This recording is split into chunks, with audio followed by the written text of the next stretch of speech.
YSJ 전공수학입니다. 이번 시간은 수반행렬 단원입니다.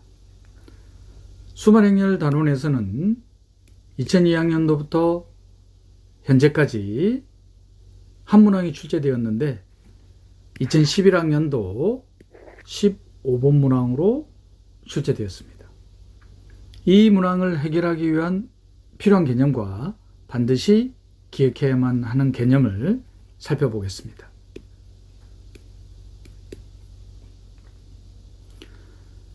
정사각행렬 A에서 I행과 J열을 소거할 겁니다. 삭제할 거예요. I번째 행과 J번째 열을 삭제할 겁니다. 그리고 남은 성분들로 이루어진 행렬의 행렬식을 캐피털 MIJ로 표현하고 이 행렬식을 I행과 J열이 소거된 행렬의 행렬식을 성분 AIJ의 마이너 소행렬식이라고 할 겁니다. 행렬 A에서 I행과 J열이 제거됐어요. 이 제거된 행렬의 행렬식을 성분 AIJ의 소행렬식, 이 소행렬식에다가 보를 결합해 줄 겁니다. 보를 어떻게 결합할 거냐면은 I행과 J열을 제거했잖아요. 자, 그래서 보를 이렇게 붙일 겁니다. 마이너스 1에 I 더하기 제곱으로 그 값을 CIJ라고 노테이션하고 이 CIJ를 성분 AIJ의 여인수 코팩터라고 할 겁니다. 이그젠플로 보면 명확해지겠죠. 3차 정사각행렬이 다음과 같이 주어져 있어요.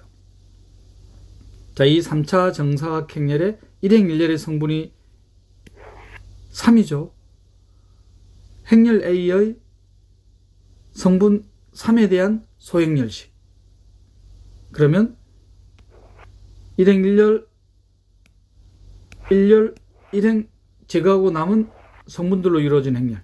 2차 정사각 행렬이죠. 그 행렬의 행렬식을 캐피털 M 11 여기에다가 부호를 결합해 주죠. 부호를 어떻게 결합한다? 마이너스 1에 1행 1열을 제거했으니까 1 더하기 1 제곱. 그거를 1행 1열의 성분 3의 여인수. 이그젠플로 보니까 바로 이해되시죠? 기억하기도 편하고. 소행렬식 여인수. 1행 1열의 성분 1행 1열 제거한다. 남은 성분들의 행렬, 2차 정사각 행렬이죠. 이 행렬에 대한 행렬식을 1행 1열의 성분 3에 대한 소행렬식 마이너. 여기에다가 이 값에다가 부호를 결합해 준 거를 여인수라고 한다. 부호는 1행 1열을 제거했으니까 마이너스 1에 1 더하기 1 제곱. 그럼 여인수는 다음과 같이 주어지겠죠.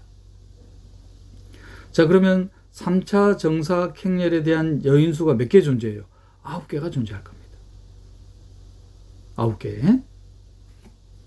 자, 이 말을 한 이유가 있어요. 3차 정사각 행렬에 대한 여인수가 9개 있어요.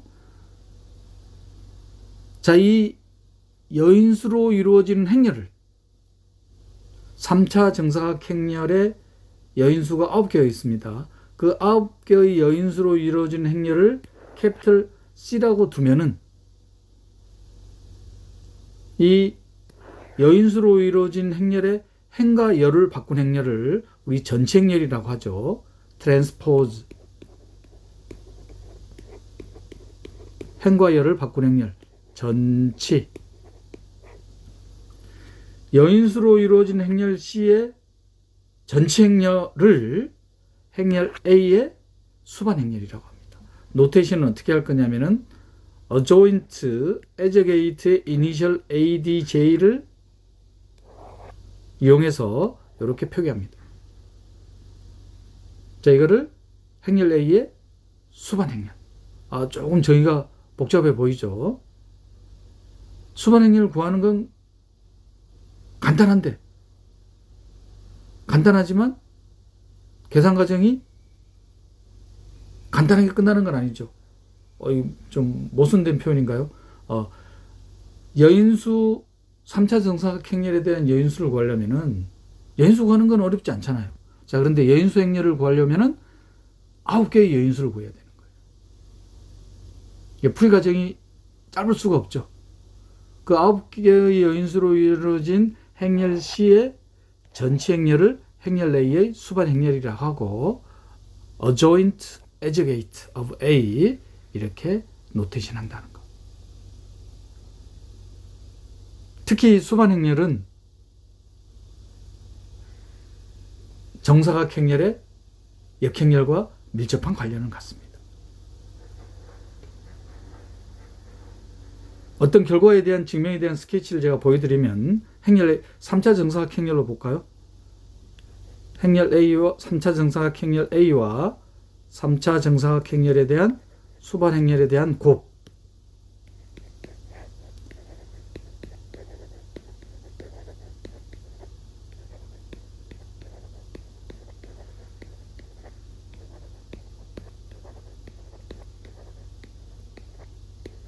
행렬 A. 자, 그 다음에 행렬 A에 대한 수반 행렬. 이거 구하는 게 풀이 과정이 길 수밖에 없죠. 9개의 여인수를 구해야 되니까. C11 전체 행렬이에요. 여인수 행렬에 대한 전체 행렬. 행과 여를 바꿨어요. 그러니까 이렇게 써줘야 되겠죠.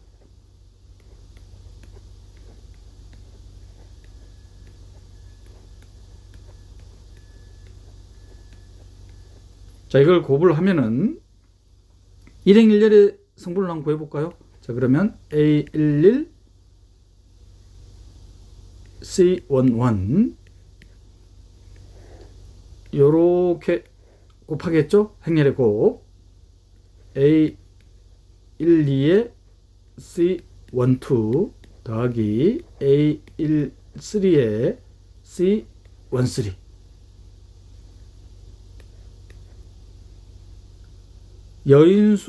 여인수에다가 일행일렬의 여인수에다가 일행일렬의 성분이 곱해졌고 일행이열의 여인수에다가 일행이열의 성분이 곱해졌고 일행삼열의 여인수에다가 일행삼열의 성분이 곱해졌습니다. 자, 이걸 계산하면은 흥미롭게도 어떤 결과가 나타나냐면 바로 행렬 A의 행렬식 값이 되는 거예요. 그래서 이걸 뭐라고 불러주냐면은 여인수 전개 코팩터 익스펜션이라고 불러줍니다.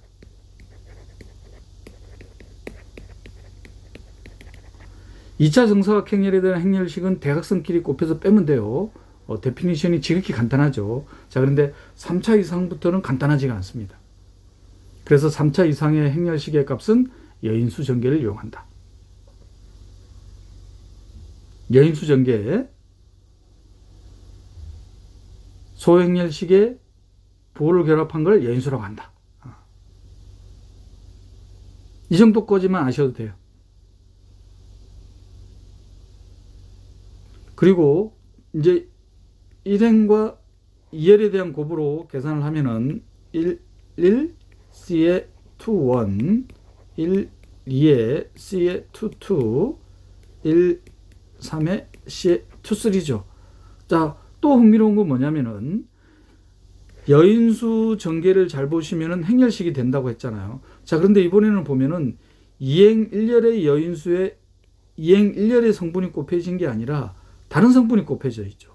자, 이렇게 되면은 흥미롭게도 이 값이 얼마가 나오느냐? 여기 딱 나와요.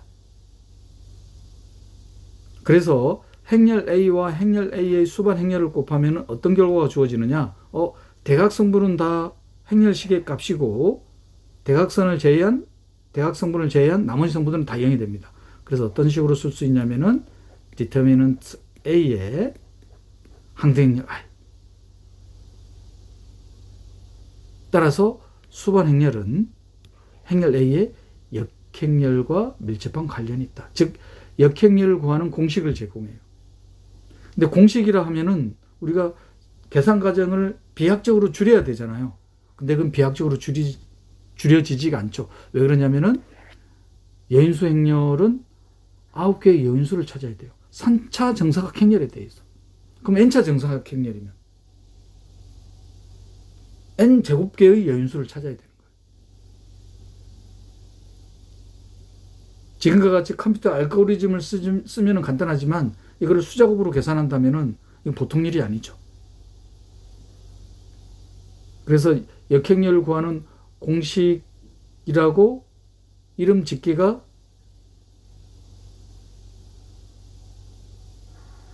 뭐라고 해야 될까요? 공식이라고 이름 붙이기가 좀 그렇죠. 공식이라 하면은 계산 과정을 배약적으로 줄여야 되는데 이 결과를 이용해서는 역행렬을 구하는 게 결코 간단치는 않다. 수작업으로는. 물론 컴퓨터 알고리즘으로는 금방 구할 수 있겠지만 수반행렬은 역행렬과 밀접한 관련을 갖는다. 그래서 이 결과를 기억하셔야 됩니다. 역행렬 구할 때 쓰는 게 아니에요. 수반행렬. 이거보다는 수반행렬이라는 것은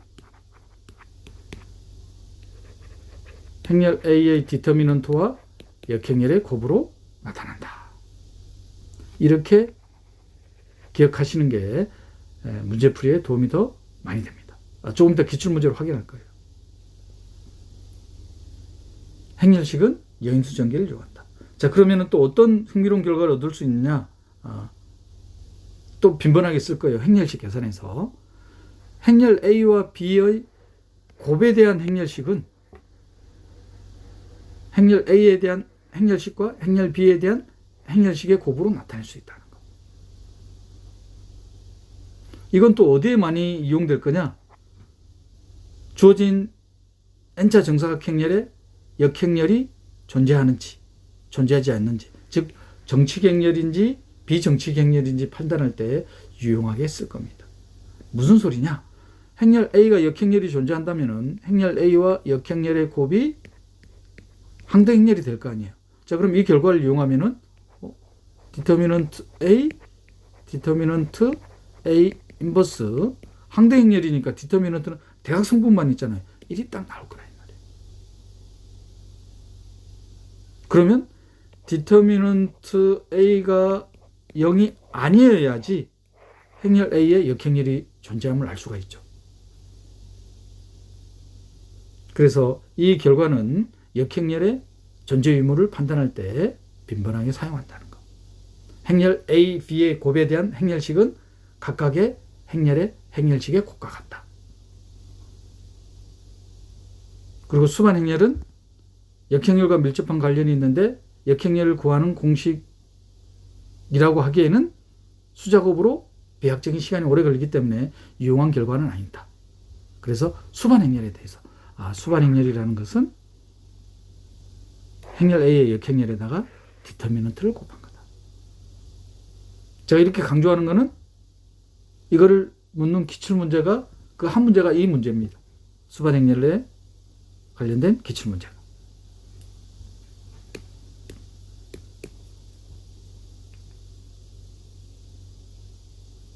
여기까지가 수반 행렬 단원에서 출제된 2002학년도부터 현재까지의 모든 기출문항. 기껏해 한 문항이죠. 그 한 문항을 해결하기 위한 개념이었습니다. 2011학년도 15분 문항 수반 행렬에 대한 합답형 문항이에요. 3차 정사각 행렬 A의 수반 행렬. 그럼 수반 행렬은 행렬 A의 디터미넌트에다가 역행렬을 곱한 거다. 이 데피니션을 이건 데피니션이라기보다는 결과죠. 수반 행렬에 대한 데피니션은 행렬 A의 여인수 행렬이 전체 행렬인 거고 이 결과를 기억하고 계셔야 돼요. 수반 행렬에 대한 데피니션보다는 이 결과를 수반 행렬이라는 것은 행렬 A의 역행렬에다가 디터미넌트를 곱하는 거다. 이 결과를 기억하지 못하면 손도 댈 수 없습니다. 어려운 문제가 되는 거예요. 이 결과를 알고 있으면 지극히 간단한 문제. 수반행렬에 대한 데피니션보다는 이 결과를 기억하고 계셔야 된다는 거. 자, 기억. 임의의 자연수 n에 대해서 행렬 A의 거듭제곱에 대한 수반행렬이네요. 그 거듭제곱에 대한 수반행렬은 수반행렬의 거듭적으로 나타나느냐? 그럼 이거 이용하면 바로 되죠. 그리고 이거 이용할 때도 또 뭐가 이용이 될 거냐면 디터미넌트에 대한 곱이 나오니까 행렬의 곱에 대한 디터미넌트는 각각의 행렬의 행렬식의 곱과 같다는 거. 제가 왜 그렇게 개념 정리를 해드렸는지 아시겠죠? 그래서 제가 설명드리는 개념 정리는 반드시 기억하고 있어야 합니다. 문제를 풀이하기 위한 필수적인 개념입니다. 그러면 기억 바로 확인할 수 있겠죠? 자, 니은은 뭐냐면은 이번에는 전치 행렬에 대한 수반 행렬이에요. 전치 행렬에 대한 수반 행렬은 수반 행렬의 전치 행렬이다.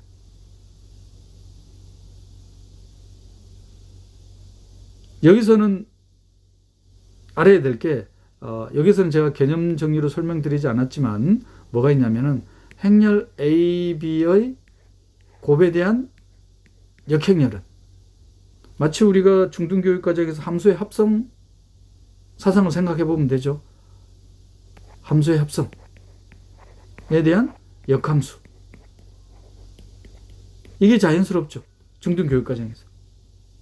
그러면 곱에 대한 역행렬도 이게 자연스럽지 않나요? 자, 이걸 언급하는 이유는 곱에 대한 전체 행렬 또한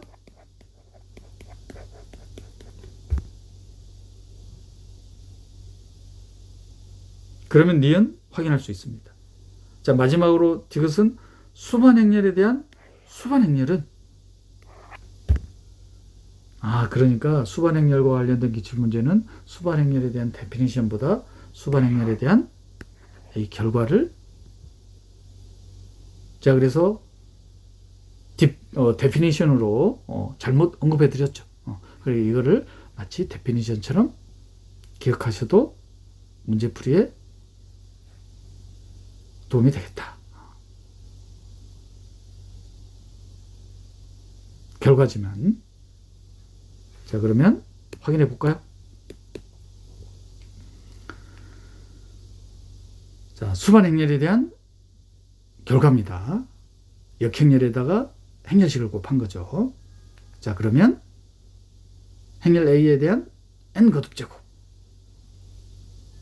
그러면 행렬 A의 n 거듭제곱에 대한 역행렬에다가 n 거듭제곱에 대한 디터미넌트죠.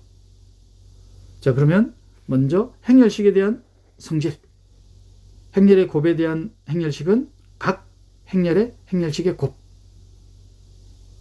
그리고 거듭제곱에 대한 인버스는 역행렬은 역행렬에 대한 거듭제곱.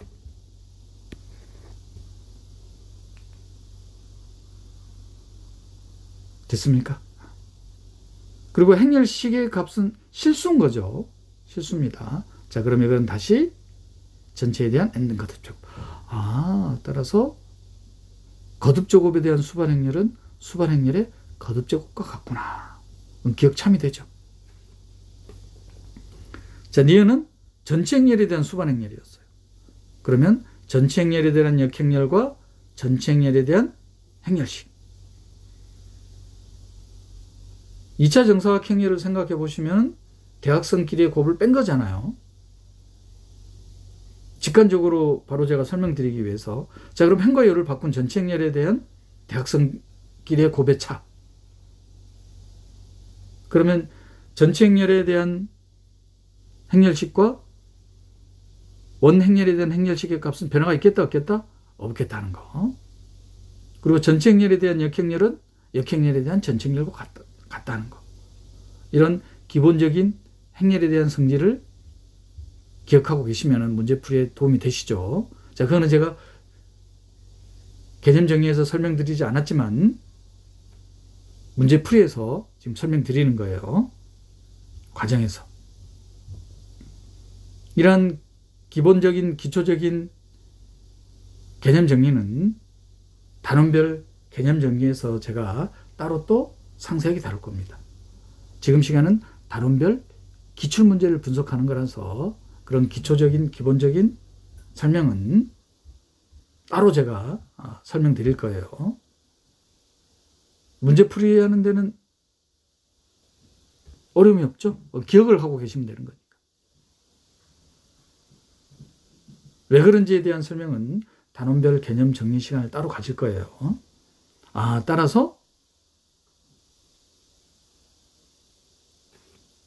디터미넌트의 역행렬에 대한 전체 행렬, 그리고 디터미넌트는 행렬식은 행렬에 대한, 행렬은 실수가 아니지만 행렬식은 실수가 되는 거죠. 따라서 이거는 다음과 같이 나타낼 수가 있습니다. 기억과 마찬가지로 거듭제곱에 대한 수반행렬은 수반행렬의 거듭제곱이듯이 전체 행렬에 대한 수반행렬은 수반행렬의 전체 행렬과 같구나. 출제자가 왜 디귿을 출제한지 알겠죠? 기억 니은을 보니까 거듭제곱에 대한 수반행렬, 수반행렬에 대한 거듭제곱, 전체 행렬에 대한 수반행렬, 수반행렬에 대한 전체 행렬. 디귿이 뭐였냐면은 수반행렬에 대한 수반행렬. 마치 우리 역행렬에 대한 역행렬은 A, 전체 행렬에 대한 전체 행렬은 A. 그러면 수반행렬에 대한 수반행렬은 이렇게 되면은 이게 좋은 건가요? 나쁜 건가요?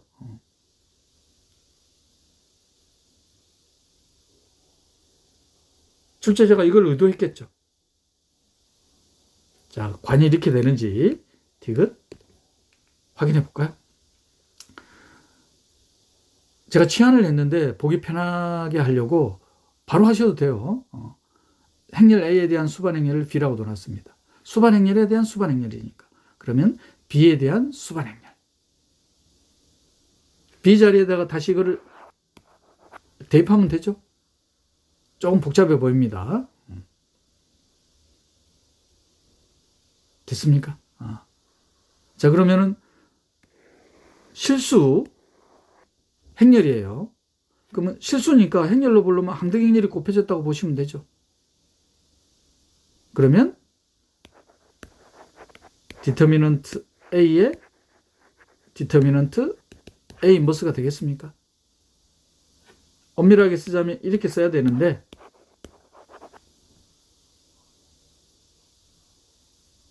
이거 제가 잘못 썼네요. 그죠? 이렇게 실수할 뻔했네요. 이렇게 돼야 되죠. 자, 그러면 항등행렬이니까 I가 항등행렬 지금 3차 정사각행렬로 주어져 있죠. 자, 그러면 디터미넌트 A가 대각성분의 3번 나타나는 거니까 디터미넌트 A의 세제곱이 되겠죠. 저도 실수할 뻔했네요. 그러면 디터미넌트 A의 세제곱에 디터미넌트 A 인버스는 디터미넌트 A분의 1이 되겠죠.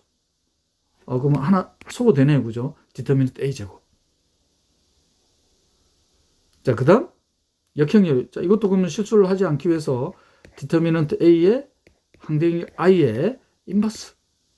A 역행렬의 역행렬 A. 엄밀하게 하자면 자리 바꿔 써야 되겠죠. 엄밀하게 해야 되겠죠. 항등행렬의 역행렬 항등행렬. 그런데 이건 뭐예요? 실수잖아요. 그러니까 바로 뭐가 되겠다? 디터미넌트 A의 A가 되겠죠. 이 앞에 뭐가 있냐면 디터미넌트 A의 제곱이 있죠? 수반행렬에 대한 수반행렬은 수반행렬이 되지 않네요. 그죠? 디터미넌트가 곱해지네요. 이것은 거짓이 되겠죠.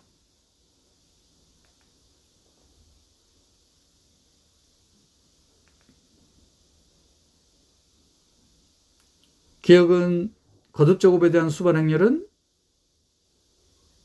수반행렬에 대한 거듭제곱 참이었고, 니은 전체행렬에 대한 수반행렬은 수반행렬에 대한 전체행렬. 즉 기억이 뭐였냐면은 다시 쓰자면은 거듭제곱에 대한 수반행렬은 수반행렬에 대한 거듭제곱, 전체행렬에 대한 수반행렬은 수반행렬에 대한 전체행렬. 자, 그런데 디귿은 수반 행렬에 대한 수반 행렬은 수반 행렬이 되지 않더라. 디터미넌트가 곱해지죠. 기역과 니은이 참이 되겠습니다.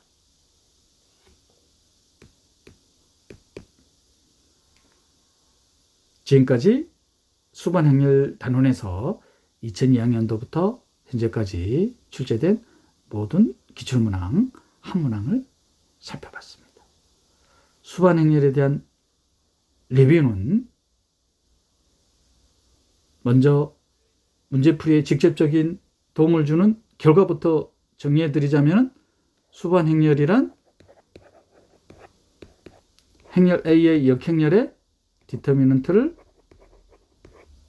곱한 거다. 수반 행렬이란 데피니션은 수반 행렬이란 행렬 A의 여인수를 구해야 된다. 여인수라는 것은 행렬 A의 소행렬식. 소행렬식이라는 것은 행과 열을 제거한 행렬의 행렬식. 여기에 부호를 결합하는 거죠. 자, 그래서 행렬 A가 이렇게 주어져 있을 때 성분 AIJ에 대한 소행렬식. IN과 JL을 제외한 거죠. 여기에다가 부호를 결합한 거. I행, JL, 요거를 CIJ. 행렬 A의 AIJ의 여인수. 이 여인수로 이루어진 행렬을 캐피털 C. 이 여인수에 대한 전치 행렬을 행렬 A의 수반 행렬이라고 하더라. 그래서 수반 행렬은 역행렬과 관련되는데 수반 행렬 구하는 것 자체가 계산 과정이 길어질 수밖에 없죠. 예를 들어서 3차 정사각 행렬에 대한 여인수가 9개나 주어지니까. 그럼 일반화시켜서 n차 정사각 행렬에 대한 여인수가 n제곱개가 구해집니다. 그래서 수작업으로 계산하는데 결코 효과적인 방법은 아니다. 역행렬을 구할 때 컴퓨터 알고리즘은 간단하지만. 그래서 어떻게 사용하냐면은 n차 정사각 행렬이 역행렬이 존재하는지 존재하지 않는지. 자, 그때 이제 빈번하게 사용하는 결과가 행렬의 곱에 대한 행렬식은 각 행렬의 행렬식에 곱이 되더라. 그래서 행렬의 행렬식이 0이 아니면 정사각 행렬의 역행렬이 존재한다는 것. 지금까지 수반 행렬 단원을 살펴봤습니다. 다음 시간에는 고유값과 고유벡터 단원별 기출문제를 살펴보겠습니다.